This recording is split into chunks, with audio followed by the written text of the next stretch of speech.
Hi hello friends, welcome back my channel. So ಎಲ್ಲರೂ ಹೇಗಿದ್ದೀರಾ? I hope ನೀವೆಲ್ಲ ತುಂಬ ಸೂಪರ್ ಆಗಿದ್ದೀರಾ ಅಂತ ನಾನು ಅನ್ಕೊಳ್ತೀನಿ. ಇವತ್ತಿನ ತಮ್ಮನೆಲ್ಲ ನೀವು ಆಲ್ರೆಡಿ ನೋಡಿರ್ತೀರಾ. ಅಪ್ಪಿತಪ್ಪಿನೂ ಕೂಡ ದೇವರಿಗೆ ಪೂಜೆ ಮಾಡಬೇಕಾದ್ರೆ ಯಾವ ರೀತಿ ನಾವು ನಡ್ಕೊಳ್ಬೇಕು ಅನ್ನೋದನ್ನು ಇವತ್ತಿನ ಈ ವಿಡಿಯೋದಲ್ಲಿ ನಾನು ತಿಳಿಸ್ಕೊಟ್ಟಿದ್ದೀನಿ.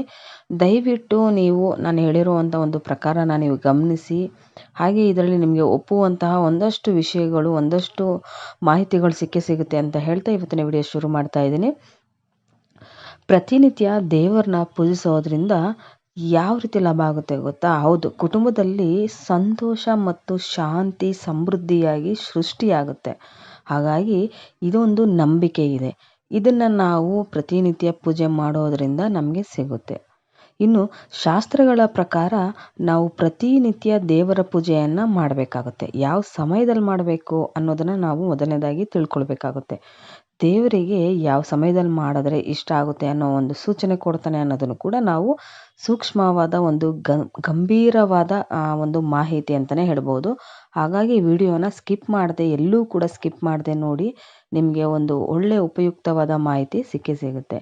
ಹಿಂದೂ ಧರ್ಮದಲ್ಲಿ ನಮ್ಮ ಜೀವನದಲ್ಲಿ ಎದುರಾಗೋ ಎಲ್ಲ ರೀತಿಯ ತೊಂದರೆಗಳನ್ನ ತೊಡೆದು ಹಾಕೋ ಶಕ್ತಿ ಈ ಒಂದು ಪೂಜೆಯಲ್ಲಿ ಇರುತ್ತೆ. ಹಾಗಾಗಿ ದೈನಂದಿನ ಅಂದರೆ ದಿನ ಪೂಜೆ ಮಾರ್ಗ ಮಾಡುವಂಥದ್ದು ತುಂಬ ಉತ್ತಮವಾದ ಮಾರ್ಗ ಅಂತಲೇ ಹೇಳ್ಬೋದು. ನಿತ್ಯ ಪೂಜೆ ಮತ್ತು ಮಂತ್ರ ಪಠಣೆಯಿಂದ ಆಧ್ಯಾತ್ಮಿಕ ಬೆಳವಣಿಗೆ ಆಗುತ್ತೆ. ಅಂದರೆ ಪಾಸಿಟಿವ್ ಆಗಿರುವಂಥ ಒಂದು ಗ್ರೋತ್, ಅಭಿವೃದ್ಧಿ, ಪಾಸಿಟಿವ್ ವೈಬ್ಸ್ ಕೂಡ ಬರುತ್ತೆ. ದೇವರಲ್ಲಿ ನಂಬಿಕೆಯನ್ನು ಪೂರ್ತಿಯಾಗಿ ಹುಟ್ಟಿಸುತ್ತೆ. ಅಂದರೆ ಇವಾಗ ನಾವೇನೋ ಒಂದು ಭಗವಂತನಲ್ಲಿ ಬೇಡ್ಕೊಂಡು ನಾವು ಪೂಜೆ ಮಾಡ್ತೀವಿ. ಅದು ನಮಗೆ ಒಂದು ಗೆಲುವಿನ ರೀತಿ ಸಿಗುತ್ತೆ. ಆಗ ನಮಗೆ ಭಗವಂತ ನಮ್ಗೆ ಕೊಟ್ಟಿರೋವಂಥ ಒಂದು ಏನು ನಾವು ಬೇಡ್ಕೊಂಡಿರ್ತೀವೋ ಅದನ್ನು ನಮಗೆ ದಯಪಾಲಿಸಿದ್ರೆ ನಮಗೆ ಆ ದೇವರಲ್ಲಿ ನಂಬಿಕೆ ಹುಟ್ಟುತ್ತೆ. ಯಾಕಂದರೆ ನಾವು ಕೇಳ್ಕೊಂಡಿರೋವಂಥದ್ದನ್ನು ಭಗವಂತನಲ್ಲಿ ಕೇಳ್ಕೋಬೇಕಾದ್ರೆ ನಾವು ಅದಕ್ಕೆ ಆದಂತಹ ಒಂದು ನಿಯಮ ಇರುತ್ತೆ. ಯಾವ ರೀತಿ ಅಂದರೆ ಶುದ್ಧ ಮನಸ್ಸಿನಿಂದ ನಾವು ದೇವ್ರನ್ನ ಕೇಳ್ಕೊಳ್ಬೇಕಾಗುತ್ತೆ. ಶುದ್ಧ ಮನಸ್ಸಿನಿಂದ ಕೇಳ್ಕೋಬೇಕಾದ್ರೆ ನಾವು ಯಾವ ಟೈಮಲ್ಲಿ ಪೂಜೆ ಮಾಡಬೇಕು ಅನ್ನೋದನ್ನು ಮೊದಲನೇದಾಗಿ ನಾವು ತಿಳ್ಕೊಳ್ಬೇಕಾಗುತ್ತೆ. ನಾವು ಮನಸ್ಸಲ್ಲಿ ಶಾಂತಿನ ಕಾಪಾಡ್ಕೋಬೇಕು. ಮೊದಲನೇದಾಗಿ ನಮ್ಮಲ್ಲಿ ಯಾವುದೇ ಕಠಿಣ ಕಾರ್ಯವನ್ನು ಮಾಡುವ ಸಾಮರ್ಥ್ಯವನ್ನು ಹುಟ್ಟು ಹಾಕೋದು ಈ ಒಂದು ದೈನಂದಿನ ಪೂಜೆಯಿಂದ ಸಾಧ್ಯ. ಪೂಜೆಯು ನಮ್ಮ ಇಂದ್ರಿಯಗಳ ಮೇಲೆ ನಿಯಂತ್ರಿಸುವುದಕ್ಕೂ ಕೂಡ ಸಹಕಾರಿಯಾಗುತ್ತೆ. ಅಂದರೆ ನಮ್ಮ ದೇಹದಲ್ಲಿ ಆಗುವ ನಿಯಂತ್ರಣವನ್ನು ಯಾವ ರೀತಿ ನಿಯಂತ್ರಣವಾಗಿ, ಅಂದರೆ ಅದನ್ನು ಕಂಟ್ರೋಲ್ ಮಾಡೋ ಶಕ್ತಿ ನಮ್ಮ ಪೂಜೆಯಲ್ಲಿ ಕೂಡ ಇದೆ. ನಾವು ಯಾವುದೇ ಪರಿಸ್ಥಿತಿಯನ್ನು ಸುಲಭವಾಗಿ ಎದುರಿಸ್ಬೇಕಾದ್ರೆ ನಾವು ಅದಕ್ಕೆ ಒಂದು ತುಂಬ ಶಕ್ತಿಯನ್ನು ಪಡಿಬೇಕಾಗುತ್ತೆ. ಆ ರೀತಿ ಶಕ್ತಿಯನ್ನು ಪಡಿಬೇಕಾದ್ರೆ ನಾವು ದೇವರಿಗೆ ಒಂದು ಶಾಂತಿಯಿಂದ ಪೂಜೆಯನ್ನು ಮಾಡ್ತೀವಲ್ವ. ಸೊ ನಂಬಿಕೆ ಇಟ್ಟು ಪೂಜೆ ಮಾಡ್ತೀವಲ್ಲ, ಆ ನಂಬಿಕೆ ನಮಗೆ ಭಗವಂತ ನಮಗೆ ಆ ಒಂದು ಎನರ್ಜಿನ ಕೊಡ್ತಾನೆ, ಅಂದರೆ ಒಂದು ಶಕ್ತಿಯನ್ನು ಕೊಡ್ತಾನೆ. ಆವಾಗ ನಮಗೆ ಯಾವುದೇ ಕಷ್ಟವಾದ ಕೆಲಸ ಕೂಡ ಸುಲಭವಾಗಿ, ಅಂದರೆ ಹೂ ಎತ್ತಷ್ಟು ಸುಲಭವಾಗಿ ಅದನ್ನು ನಡೆಸೋ ಹಾಗೆ ಮಾಡುವಂಥದ್ದು ದೇವರ ಒಂದು ಕೃಪೆ. ನಮ್ಮ ಪ್ರಯತ್ನ ಇದ್ದರೂ ಕೂಡ ದೇವರ ಕೃಪೆ ಇರಲೇಬೇಕಲ್ವ. ಹಾಗಾಗಿ ನಾನು ಹೇಳೋದೇನೆಂದರೆ, ಆದಷ್ಟು ನಮ್ಮ ಪ್ರಯತ್ನದ ಜೊತೆಗೆ ದೇವರ ಕೃಪೆ ಬೇಕು ಅಂದರೆ ನಾವು ದಿನ ಪೂಜೆ ಮಾಡಲೇಬೇಕಾಗುತ್ತೆ. ಪ್ರತಿನಿತ್ಯ ದೇವರನ್ನ ಪೂಜಿಸೋದ್ರಿಂದ ನಮ್ಗೆ ಆಗೋವಂಥ ಸಂತೋಷ, ನೆಮ್ಮದಿ, ಶಾಂತಿ ಎಲ್ಲ ಕೂಡ ನಮಗೆ ಸಿಗುತ್ತೆ. ಸಾಮಾನ್ಯವಾಗಿ ಇನ್ನೊಂದು ಏನಂದರೆ ಪೂಜೆನ ಯಾವಾಗ ಮಾಡಬೇಕು ಅನ್ನೋದು. ಕೆಲವರು ಕೇಳ್ತಾ ಇದ್ದಾರೆ, ಮಧ್ಯಾಹ್ನ ಹೊತ್ತು ಪೂಜೆ ಮಾಡಬಹುದಾ ಅಂತ ಕೇಳ್ತಾರೆ. ಮಧ್ಯಾಹ್ನ ಪೂಜೆ ಮಾಡೋದ್ರಿಂದ ಹಿಂದೂ ಧರ್ಮದ ಪ್ರಕಾರ ಸೂರ್ಯೋದಯದ ನಂತರ ಮುಂಜಾನೆ ಪೂಜೆಗೆ ಉತ್ತಮ ಸಮಯ ಅಂತ ಹೇಳ್ತಾರೆ. ಅಂದರೆ ಉತ್ತಮ ಸಮಯ ಅಂದರೆ ಯಾವಾಗ? ಬೆಳಿಗ್ಗೆ ಬ್ರಾಹ್ಮಿ ಮುಹೂರ್ತ, ಅಂದರೆ ಬ್ರಹ್ಮ ಮುಹೂರ್ತದಲ್ಲಿ, ಅಂದರೆ 3:30ಯಿಂದ 5:30 ಗಂಟೆಯಲ್ಲಿ ಏನಿರುತ್ತೆ ಆ ಸಮಯದಲ್ಲಿ ನಮಗೆ ಒಂದು ಸಮಾಧಾನವಾದ, ಮನಸ್ಸಿಗೆ ನೆಮ್ಮದಿ ಇರುವಂತಹ ಒಂದು ಉತ್ತಮವಾದ ಸಮಯ. ಆ ಟೈಮಲ್ಲಿ ಪೂಜೆ ಮಾಡೋದ್ರಿಂದ, ಶಾಂತಿಯಾಗಿ ನಾವು ಪೂಜೆ ಮಾಡೋದ್ರಿಂದ ಭಗವಂತನಿಗೆ ಅದು ಸಲ್ಲುತ್ತೆ. ಹಾಗಾಗಿ ಮಧ್ಯಾಹ್ನದ ಪೂಜೆ ಪಿಶಾಚಿ ಪೂಜೆ ಅಂತಲೇ ಕರೀತಾರೆ. ಹಾಗಾಗಿ ದಯವಿಟ್ಟು ಪೂಜೆ ಮಾಡೋ ಸಮಯ ಬೆಳಿಗ್ಗೆ 3:30ಯಿಂದ 5:30ವರೆಗೂ ಇರುತ್ತೆ. ಆ ಟೈಮಲ್ಲಿ ಆಗದೆ ಇರೋರು ಮಾಮೂಲಿ ಬೆಳಗ್ಗೆ 6ರಿಂದ 9 ಗಂಟೆವರೆಗೂ ಕೂಡ ಮಾಡ್ಬೋದು. ಅದಾದಮೇಲೆ ರಾಹುಕಾಲ ಅದೆಲ್ಲ ಬರುತ್ತೆ. ಸೊ ನೋಡಿಕೊಂಡು ಪೂಜೆ ಮಾಡ್ಬೋದು. ಅದೆಲ್ಲ ಬೇರೆ ದಿವಸಗಳಲ್ಲಿ ಏನೂ ತೊಂದರೆ ಆಗೋದಿಲ್ಲ. ಬಟ್ ಹಬ್ಬ ಹರಿದಿವಸಗಳಲ್ಲಿ ರಾಹುಕಾಲ ಎಲ್ಲನ ನಾವು ನೋಡಬೇಕಾಗುತ್ತೆ ಅಷ್ಟೇ. ಅದು ಬಿಟ್ಟರೆ ನಾವು ಮಧ್ಯಾಹ್ನ ಹೊತ್ತು ಪೂಜೆ ಮಾಡೋ ಅಂಥದ್ದು ಒಳ್ಳೆಯದಲ್ಲ. ಬೆಳಗ್ಗೆ ಹೊತ್ತು ಮಾಡಬೇಕು, ಇಲ್ಲ ಒಂದು ಸಾಯಂಕಾಲ 6 ಗಂಟೆ ಆದಮೇಲೆ, ಸೂರ್ಯೋದಯ ಆದಮೇಲೆ ನಾವು ಪೂಜೆ ಮಾಡೋದ್ರಿಂದ ಒಂದು ಒಳ್ಳೆ ಪ್ರಶಸ್ತವಾದ ಸಮಯ ಅಂತಲೇ ಹೇಳ್ಬೋದು. ಪ್ರತಿದಿನ ಸ್ನಾನ ಮತ್ತು ಧ್ಯಾನದ ನಂತರ ಶಾಂತ ಮತ್ತು ಶುದ್ಧ ಮನಸ್ಸಿನಿಂದ ದೇವರನ್ನ ನಾವು ಪೂಜಿಸಬೇಕಾಗುತ್ತೆ. ಇನ್ನು ಪೂಜೆ ಮಾಡೋ ಸಮಯಗಳನ್ನ ನಾನು ನಿಮಗೆ ಹೇಳಿದ್ದೀನಿ. ಹಾಗೆ ಯಾವ ರೀತಿ ಪೂಜೆ ಮಾಡಬೇಕು ಅನ್ನೋದನ್ನು ಕೂಡ ಹೇಳಿದ್ದೀನಿ.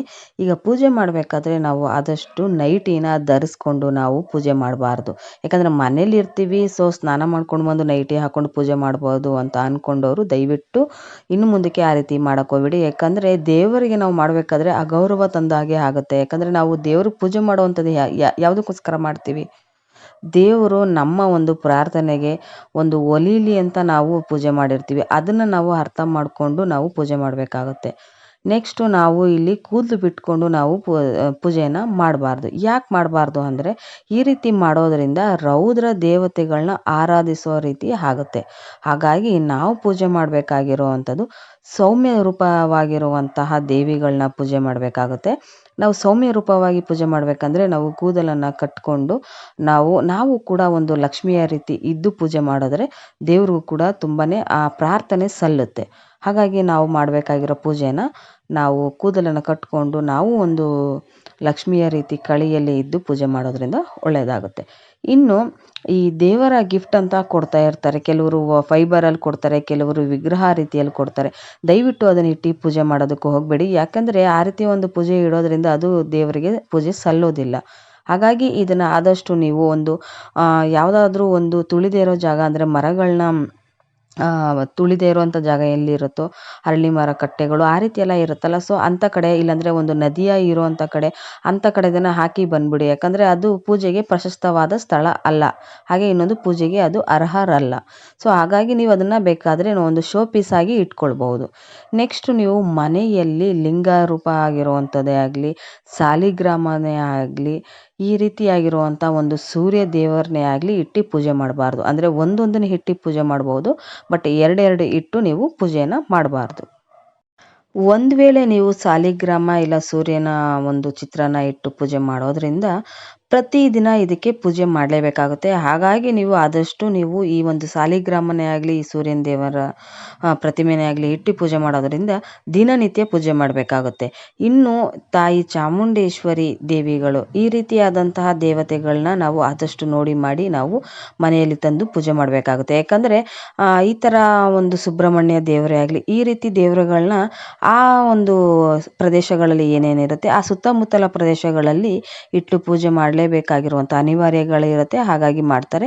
ಎಲ್ಲರ ಮನೆಗಳಲ್ಲೂ ಇದು ತುಂಬಾ ಅನುಕೂಲವಾಗಿ ಇರೋದಿಲ್ಲ. ಯಾಕಂದರೆ ಕೆಲವರು ಮನೆಗಳಲ್ಲಿ ಅಡುಗೆ ಮನೆಗಳಲ್ಲಿ ಇಟ್ಟು ಪೂಜೆ ಮಾಡ್ತಾರೆ, ಕೆಲವರು ಮನೆಯಲ್ಲಿ ದೇವ್ರ ಮನೆ ಇಟ್ಟು ಪೂಜೆ ಮಾಡ್ತಾರೆ, ಕೆಲವರು ಅದಕ್ಕೆ ಆದಂತಹ ಒಂದು ನಾನ್ ವೆಜ್ ಮಾಡಿ ದೇವರ ಪೂಜೆ ಮಾಡುವಂಥದ್ದು ಅದೆಲ್ಲ ತುಂಬ ಕಷ್ಟ ಆಗುತ್ತೆ. ಯಾಕಂದರೆ ಈ ದೇವರುಗಳಿಗೆಲ್ಲ ನಾನ್ ವೆಜ್ ಎಲ್ಲ ಸ್ವಲ್ಪ ದೂರ ಇಡಬೇಕಾಗುತ್ತೆ. ಹಾಗಾಗಿ ಇನ್ನು ಆಂಜನೇಯನು ಕೂಡ ನಾವು ಇಟ್ಟು ಪೂಜೆ ಮಾಡಬೇಕಾದ್ರೆ ಸ್ವಲ್ಪ ನೋಡಿ ಮಾಡಿ ಮಾಡಬೇಕಾಗುತ್ತೆ. ಯಾಕಂದರೆ ಮನೆ ದೇವರಾಗಿದ್ದರೆ ಸರಿ, ತೊಂದರೆ ಏನಿಲ್ಲ. ಆದರೆ ಮನೆ ದೇವರು ಆಗದೆ ಇರೋ ಅಂಥವ್ರು ಆದಷ್ಟು ನೋಡಿ ನಿಮಗೆ ಅದು ತುಂಬ ಪ್ರಶಸ್ತವಾಗಿದೆಯೋ ಇಲ್ವೋ ಅಂತ ತಿಳ್ಕೊಂಡು ನೀವು ಇದನ್ನು ದೇವ್ರನ್ನ ಇಟ್ಟು ನೀವು ಮನೆಯಲ್ಲಿ ಇಡಬಹುದು, ಇಲ್ಲ ಪೂಜೆನೂ ಕೂಡ ಮಾಡಬಹುದು. ಇನ್ನು ಆಂಜನೇಯ ಇಡೋದ್ರಿಂದ ಆಂಜನೇಯ ಏನಾದರೂ ಈ ರೀತಿ ಒಂದು ಪರ್ವತನ ಇಟ್ಕೊಂಡಿರೋ ಅಂಥದ್ದನ್ನ ನೀವು ಮನೇಲಿ ಇಟ್ಟಿದ್ರೆ ದಯವಿಟ್ಟು ಅದನ್ನು ಈಗಲೇ ತೆಗೆದು ಇಟ್ಬಿಡಿ. ಯಾಕಂದರೆ ಈ ರೀತಿ ಪರ್ವತ ಇಟ್ಟಿರೋ ಆಂಜನೇಯನ ನೀವು ಎಲ್ಲಿ ಬೇಕಾದರೂ ಕೇಳಿ, ಈ ರೀತಿ ಇಟ್ಟಿರುವಂಥ ಜಾಗಗಳಲ್ಲಿ ತುಂಬಾ ಕಷ್ಟ ಬರುತ್ತೆ. ಹಾಗಾಗಿ ಯಾರು ಕೂಡ ಈ ರೀತಿಯಾದಂತಹ ಆಂಜನೇಯನ ಮೂರ್ತಿಯನ್ನು, ವಿಗ್ರಹವನ್ನಾಗಲಿ ಇಲ್ಲ ಒಂದು ಫೋಟೋವನ್ನಾಗಲಿ ಯಾರು ಕೂಡ ಇಡೋದಿಲ್ಲ. ಮನೆಯಲ್ಲೇ ಆಗಲಿ ಒಂದು ದೇವಸ್ಥಾನದಲ್ಲೇ ಆಗಲಿ ಇಡೋದಿಲ್ಲ. ಹಾಗಾಗಿ ದಯವಿಟ್ಟು ನಾನು ಹೇಳೋದೇನೆಂದರೆ, ಇದ್ದರೆ ದಯವಿಟ್ಟು ಅದನ್ನು ಯಾವುದಾದ್ರೂ ಒಂದು ದೇವಸ್ಥಾನಗಳ ಕಟ್ಟೆಗಳಲ್ಲಿ ಎಲ್ಲಾದರೂ ಇಟ್ಟು ಬಂದ್ಬಿಡಿ. ದಯವಿಟ್ಟು ಈ ಮಾಹಿತಿ ಎಲ್ಲ ನಿಮಗೆ ಇಷ್ಟ ಆಯಿತು ಅಂದರೆ ದಯವಿಟ್ಟು ನನ್ನ ಚಾನಲ್ನ ಲೈಕ್ ಮಾಡಿ, ಶೇರ್ ಮಾಡಿ, ಸಬ್ಸ್ಕ್ರೈಬ್ ಆಗೋದನ್ನು ಮರಿಬೇಡಿ. ಹಾಗೆ ಈ ಮಾಹಿತಿ ಇಷ್ಟವಾದರೆ ನಿಮಗೆ ಯಾವ ರೀತಿ ಅನ್ನಿಸ್ತು ಅನ್ನೋದನ್ನು ನನಗೆ ಕಮೆಂಟ್ ಮಾಡಿ ತಿಳಿಸಿ ಅಂತ ಹೇಳ್ತಾ ಇವತ್ತಿನ ಈ ವಿಡಿಯೋನ ಮುಗಿಸ್ತಾ ಇದ್ದೀನಿ. ಮುಂದಿನ ಮತ್ತೊಂದು ಹೊಸ ಮಾಹಿತಿನ ತಗೊಂಡು ಬರ್ತೀನಿ. ಈ ವಿಡಿಯೋನ ಮುಗಿಸ್ತಾ ಇದ್ದೀನಿ. ಎಲ್ಲರಿಗೂ ಶುಭವಾಗಲಿ.